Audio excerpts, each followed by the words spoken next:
From the National Newsroom of the Canadian Press, I'm Lisa Laporte. Transport and Internal Trade Minister Anita Anand says she doesn't plan on running for the Liberal Party leadership.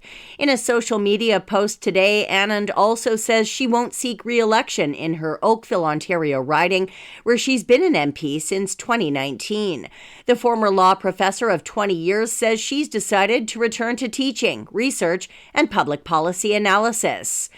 Current and former Liberal Party officials say the next Liberal leader replacing Prime Minister Justin Trudeau should be bilingual.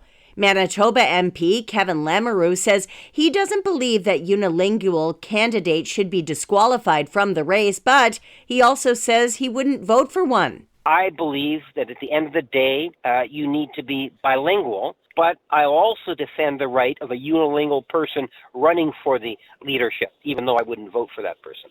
The Liberal Party of Canada has said it will announce its new party leader on March the 9th.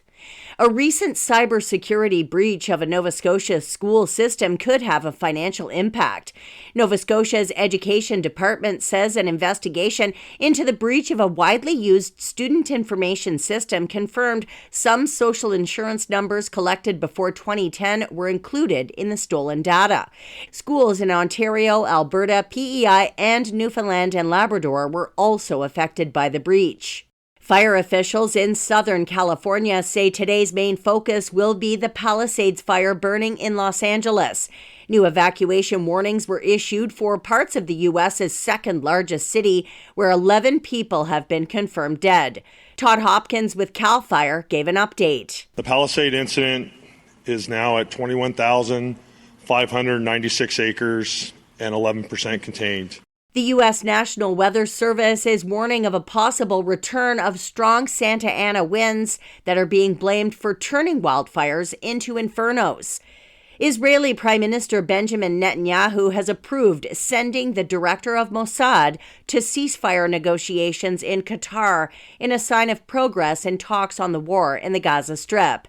And a music legend well known for his work in the 1960s has died. Sam Moore was half of a definitive 60s duo. He partnered with Dave Prater to form Sam and Dave, responsible for hits like Hold On I'm Comin' and Soul Man. The two enjoyed their most success in the 60s. They split in 1971. Their music enjoyed a renaissance when John Belushi and Dan Aykroyd re-recorded Soul Man as the Blues Brothers. Moore and Prater were inducted into the Rock and Roll Hall of Fame in 1992. Moore's publicist says the 89-year-old died Friday in Coral Gables, Florida. Brian Clark, ABC News. This is the Canadian Press.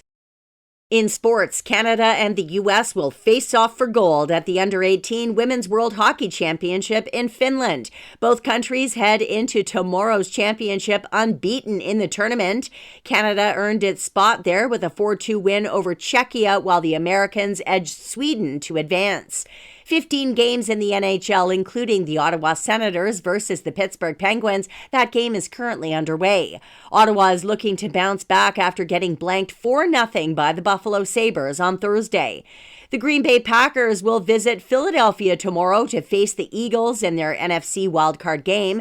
Packers head coach Matt LaFleur says the competition is really good. I think your focus needs to be on what's in front of you, and they got a ton of great players and coaches over there. They got a great scheme, and obviously they've won a lot of games. So that's where our attention needs to be. From the Canadian Press, I'm Lisa Laporte.